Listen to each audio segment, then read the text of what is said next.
आज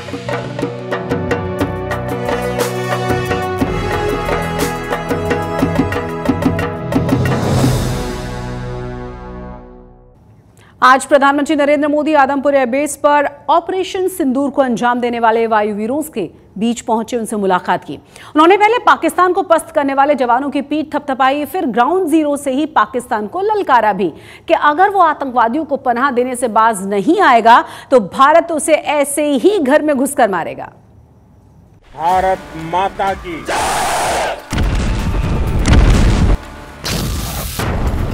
वंदे वंदे वंदे।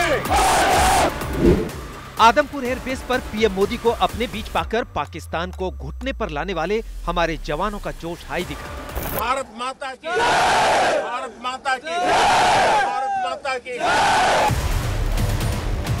आज सुबह सुबह जालंधर के आदमपुर एयरबेस पर पहुंचे पीएम मोदी ने ऑपरेशन सिंदूर की कामयाबी पर जाबाज वायु सैनिकों की पीठ थपथपाई। पीएम ने कहा कि पाकिस्तान को सबक सिखाने के बाद पूरा देश हमारी सेनाओं के शौर्य को सलाम कर रहा है। आप सभी ने कोटि कोटि भारतीयों का सीना चौड़ा कर दिया है। आपने इतिहास रच दिया है। मैं वीरों की इस धरती से शूरवीरों को सैल्यूट करता हूं। ऑपरेशन सिंदूर के वायु वीरों के बीच पहुंचे पीएम मोदी ने पड़ोसी मुल्क को एक बार फिर ललकारा। भारत में निर्दोष लोगों का खून बहाने का एक ही अंजाम होगा, विनाश और महाविनाश। हम घर में घुसकर मारेंगे और बचने का एक मौका तक नहीं देंगे। दरअसल पाकिस्तान के हवाई हमलों को नाकाम करने में आदमपुर एयरबेस की अहम भूमिका रही है। पीएम के संबोधन के समय बार बार जोशीले सैनिक भारत माता की जय का उद्घोष करते दिखे। पीएम मोदी ने एक बार फिर आतंकियों के आकाओं को चेतावनी देते हुए कहा, हमारी बेटियों का सिंदूर उजाड़ने वालों को हमारी सेनाओं ने मिट्टी में मिला दिया। जब हमारी बहनों बेटियों का सिंदूर छीना गया तो हमने आतंकियों के फन को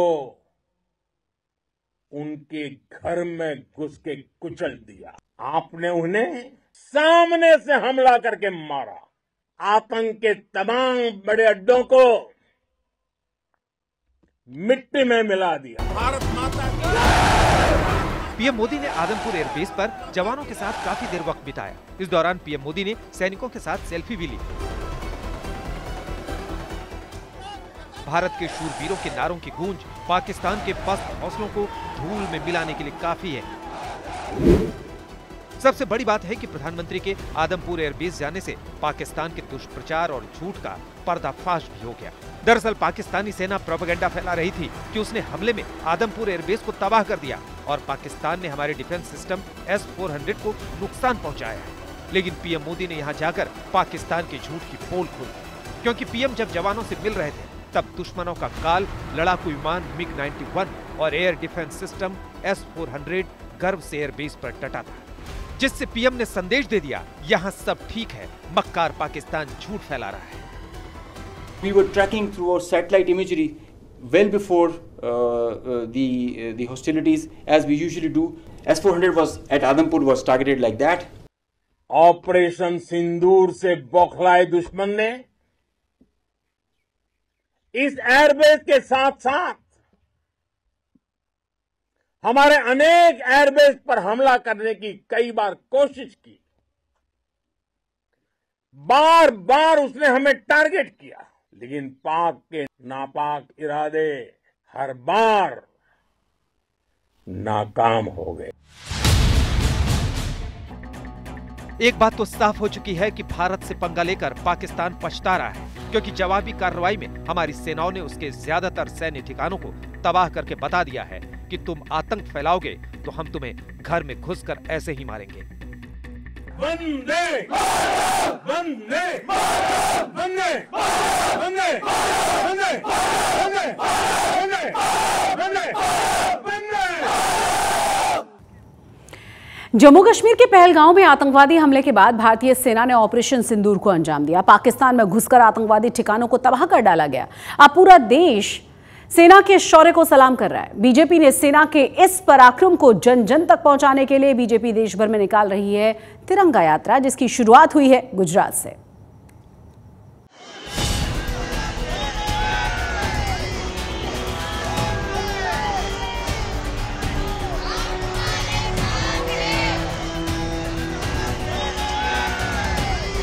गुजरात में बीजेपी की तिरंगा यात्रा।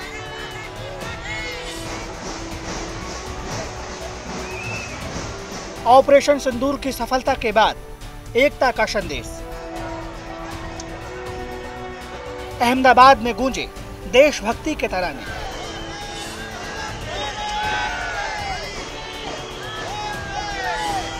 हाथ में तिरंगा थामे पूरे जोश के साथ आगे बढ़ते गुजरात के मुख्यमंत्री भूपेंद्र पटेल। पीछे तिरंगे झंडों के साथ लोगों का जन सैलाब और देशभक्ति के तरानों की गूंज। मुख्यमंत्री भूपेंद्र पटेल के नेतृत्व में ये भव्य तिरंगा यात्रा अहमदाबाद के व्यापसाड़ी से सुभाष ब्रिज तक निकाली गई। इस दौरान सड़कों पर कुछ ऐसा नजारा था मानो पूरा शहर तिरंगे के रंग में रंग गया हो। अहमदाबाद में भव्य तिरंगा यात्रा निकाली जा रही है। आप तस्वीरों में भी देख सकते हैं गुजरात के मुख्यमंत्री समेत सांसद और जो विधायक हैं वो इस भव्य तिरंगा यात्रा में जुड़े हैं। अहमदाबाद के जो साधु संत हैं वो भी, उनकी भी मौजूदगी यहाँ पे दिखाई दे रही है। आप तस्वीरों में भी देख रहे हैं गुजरात के सीएम के साथ अहमदाबाद के जो साधु संत हैं वो भी इस भव्य जो यात्रा है उसमें मौजूद रहे हैं। और खास करके अगर बात की जाए तो अहमदाबाद के वाड़द से सैन्य के पराक्रम और शौर्य का मनोबल बढ़ाने के लिए अहमदाबाद के अंदर ये भव्य तिरंगा यात्रा निकाली गई, जिसमें गुजरात के सीएम समेत जो सांसद हैं, जो विधायक हैं, वो सब मौजूद रहे हैं साधु संतों की मौजूदगी में। मेरे पीछे की तरफ की तस्वीरें मैं कैमरा पर्सन जैन से कहूंगा आपको तस्वीर दिखाने की कोशिश भी करें, क्योंकि लगातार लोगों के हाथों में तिरंगा है। और ये पूरा जो लगभग 1.5 किलोमीटर जितना जो पूरा तिरंगा यात्रा का रूट है, वहां पे भी जो ट्राइकलर के गुब्बारे हैं उसके साथ पूरा रोड सजा दिया गया है। तिरंगा यात्रा के पूरे रूट पर सड़क के दोनों ओर लोगों का हुजूम उमड़ा था और तिरंगा यात्रा में शामिल लोगों का जोश और उत्साह देखते ही बन रहा था। इस तिरंगा यात्रा में प्रतीकात्मक रूप से भारत माता की सुरक्षा में मुस्तैद दिखाया गया, तो बड़ी संख्या में महिलाएं भी तिरंगा यात्रा में शामिल हुई। दरअसल कश्मीर के पहलगाम में हुए आतंकी हमले के बाद भारतीय सेना ने 7 मई को ऑपरेशन सिंदूर लॉन्च किया था।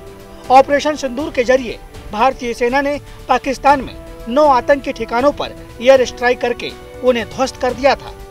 ऑपरेशन सिंदूर की सफलता के बाद अब बीजेपी की ओर से देश भर में तिरंगा यात्रा निकाली जाएगी, जिसकी शुरुआत गुजरात से हो गई है।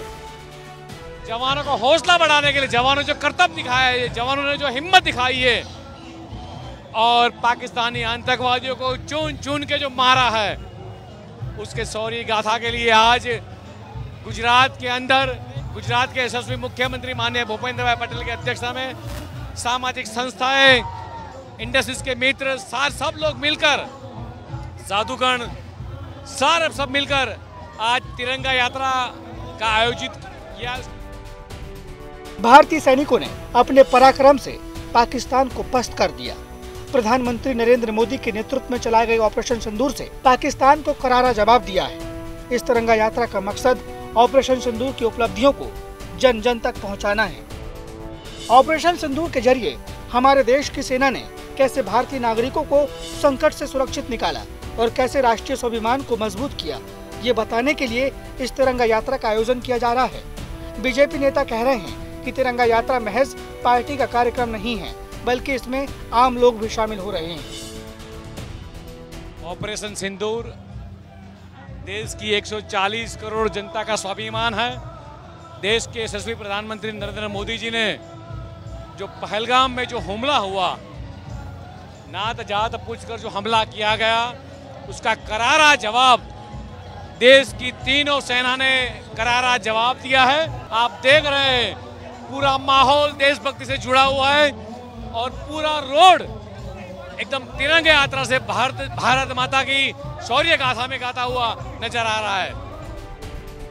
भारतीय सेना की एयर स्ट्राइक के दौरान राफेल के साथ जितने भी पायलट थे सब सुरक्षित लौटे हैं।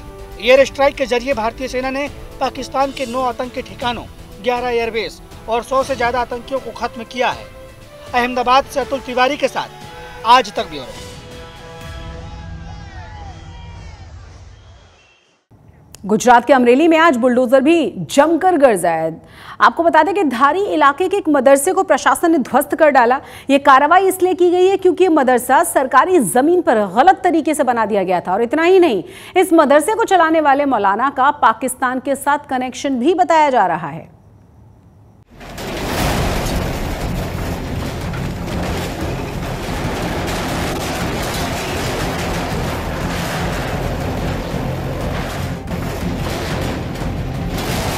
अमरेली के धारी इलाके में बुलडोजर का ये एक्शन एक मदरसे पर हो रहा है। मंगलवार सुबह सरकार का बुलडोजर यहां पहुंचा और कुछ ही देर में पूरे मदरसे को ध्वस्त कर दिया।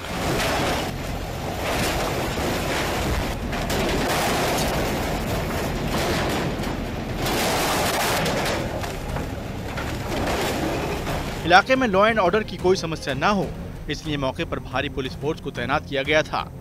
पुलिस के मुताबिक ये मदरसा उस जमीन पर बना था जो जमीन सरकार ने गरीबों को आवंटित की थी, लेकिन मौलाना मोहम्मद फजल अब्दुल अजीज शेख ने अवैध तरीके से यहाँ मदरसा खड़ा कर दिया। गुजरात स्टेट में धारी, अमरेली डिस्ट्रिक्ट में धारी एक तहसील है। उस तहसील में दीन मोहम्मदी एक मदरसा है। वो मदरसा वो हिमखिमड़ी जो विस्तार है उसमें आया हुआ है। एसडीएम जो प्रांत बोलते हैं धारी के, उन्हीं की कुछ इंक्वायरी में ये एस्टैब्लिश हो गया कि ये जो कंस्ट्रक्शन दीन मोहम्मदी मदरसे का बना हुआ है और अभी चल रही है, उसका लीगल डॉक्यूमेंट जो कंसर्न थे उसके पास से मांगे, किसी से मिले नहीं। उसका इंक्वायरी और केस उन्होंने चलाई, उसमें कुछ प्रस्तापित नहीं हुआ जो दीन मोहम्मदी मदरसा की ओर से कि ये हमारा खुद का है, जमीन हमारा है और लीगल कंस्ट्रक्शन किया है। वो प्रस्तापित करने में जब वो दीन मोहम्मदी मदरसा वाले फेल हो गए। मदरसा चलाने वाला मौलाना मोहम्मद फजल अब्दुल अजीज शेख भी पुलिस की गिरफ्त में है। आरोप है कि मौलाना का पाकिस्तान के कई लोगों के साथ लिंक था। पुलिस जांच में खुलासा हुआ है कि ये मौलाना पाकिस्तान से जुड़े कई व्हाट्सएप ग्रुप से जुड़ा था। मौलाना की संदिग्ध गतिविधियों को देखते हुए एसपी और कलेक्टर की अलग अलग टीमें मदरसे की जाँच कर रही थी। ये डिमोलिशन के प्रोग्राम में deployment of police act and action, उसमें क्या करना चाहिए, उसकी प्लानिंग क्या करनी चाहिए एडवांस, इसके आधार पे अभी आज उसकी डिमोलिशन कार्यक्रम चल रही है। तोड़ना शुरू है। अभी तक कुछ लॉ एंड ऑर्डर का कोई इश्यू है ही नहीं। By chance law and order का इश्यू हो भी जाएगा तो हमके पास पूरी पुलिस फोर्स है, पूरी व्यवस्था है। कोई भी प्रश्न होएगा तो उसको हमको निपटने के लिए तैयार है। But by chance we are fortunate कि अभी तक लॉ एंड ऑर्डर का इश्यू हुआ भी नहीं है। ये कार्रवाई ऐसे समय में की गई है जब पहलगाम में आतंकी हमले के बाद भारतीय सेना ने ऑपरेशन सिंदूर लॉन्च किया और पाकिस्तान में कई आतंकी ठिकानों पर सैन्य कार्रवाई की। इसके जवाब में पाकिस्तान ने भारत में सैन्य ठिकानों के साथ रिहायशी इलाकों पर भी हमले किए। हालांकि पाकिस्तान के ज्यादातर हमलों को भारतीय सेना के एयर डिफेंस सिस्टम ने नाकाम कर दिया। फिलहाल दोनों देशों के बीच सीज फायर है। भारत पाकिस्तान तनाव के बीच सोशल मीडिया पर पुलिस और सुरक्षा एजेंसियों की पैनी नजर है और संदिग्ध गतिविधियों में शामिल लोगों पर एक्शन भी हो रहा है। अमरेली से फारूक कादरी के साथ आज तक ब्यूरो।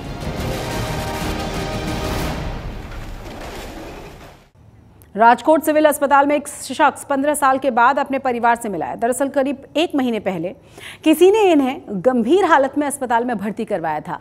टूटी हुई पसलियों और ब्रेन हैमरेज का इलाज कर रहे डॉक्टर्स ने जब इनके परिवार का पता लगाया तो पता ये चला कि 15 सालों से वो अपने परिवार से दूर थे। डॉक्टर्स और अस्पताल के स्टाफ ने कोशिश की और इन्हें इनके परिवार से मिलवा दिया। काफ़ी अच्छा लग रहा है क्योंकि हमने भी काफ़ी ढूंढने की कोशिश की बट वो उस टाइम हमें मिल नहीं पाए एंड तब हम इतने बड़े भी नहीं थे कि खुद से भी ढूंढना चाहें तो मिल जाए इजीली। लेकिन अभी मिलके बहुत ज़्यादा खुशी हुई क्योंकि ऐसे घर से निकलने के बाद कभी मिल नहीं पाते काफ़ी लोगों के फादर मदर, लेकिन हमें मिले तो काफ़ी खुशी हुई। हॉस्पिटल से बहुत अच्छा सपोर्ट था क्योंकि आज की डेट में कोई इतना किसी के लिए करता नहीं है।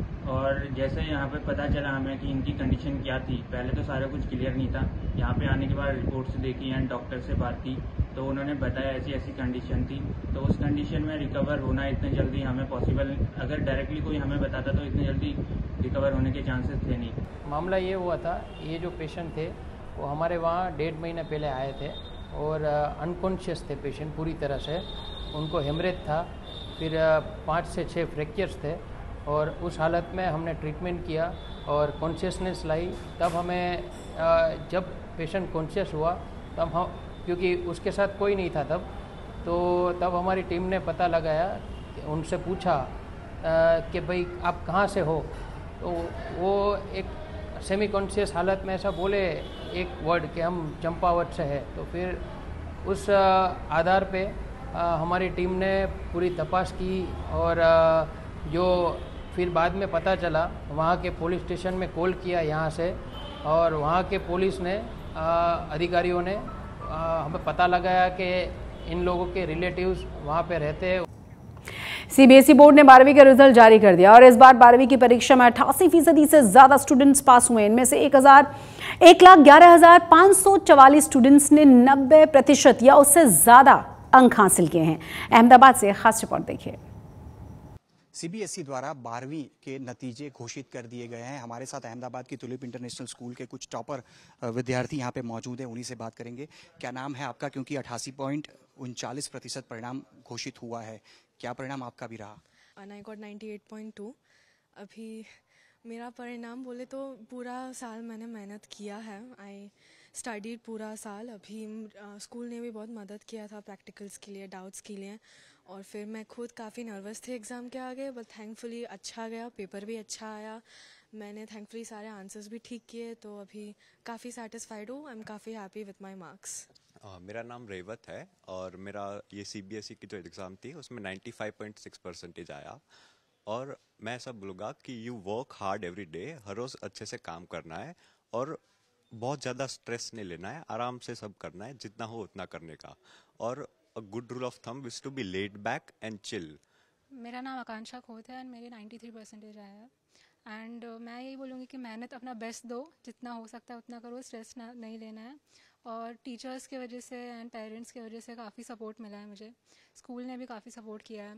एंड ऐसे कि फॉलो कर अपने टीचर्स को, जो वो कहते हैं, जैसे कहते हैं, सब सही कहते हैं। मेरा नाम हेनी मनियार है और मुझे 91.4% आया है। फैमिली और टीचर्स के सपोर्ट से ये हुआ है और मेरा हार्डवर्क पे ऑफ हुआ है। क्या करना चाहेंगी आप और 91% रिजल्ट से कितने खुश? नहीं, फिजिक्स में थोड़ा ज़्यादा हो सकता था पर अनफॉर्चुनेटली उसमें थोड़े कम मार्क्स आए हैं। बाकी ओवरऑल आई एम हैप्पी। मेरा नाम वरदान मोहन है, मेरे 91 आए हैं कॉमर्स में और मैंने 90 to 95 के बीच में एक्सपेक्ट करा था, तो मैं खुश हूँ एकदम कि आ गया आराम से। कोई ज़्यादा स्ट्रेस नहीं लेना चाहिए, जितना आप कॉन्सेप्ट पे फोकस करेंगे उतना।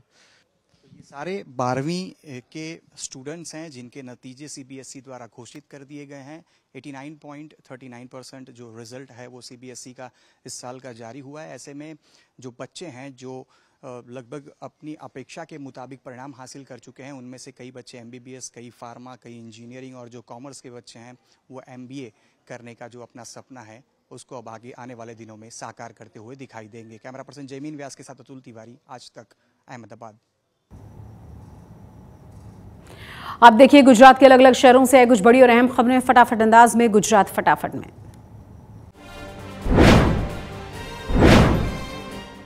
बोटाद साइबर क्राइम पुलिस ने सोशल मीडिया पर देश विरोधी कंटेंट पोस्ट करने वाले एक शख्स को गिरफ्तार किया है। पुलिस के मुताबिक कृपाल भाई पटेल ने सोशल मीडिया पर एक आपत्तिजनक पोस्ट किया था।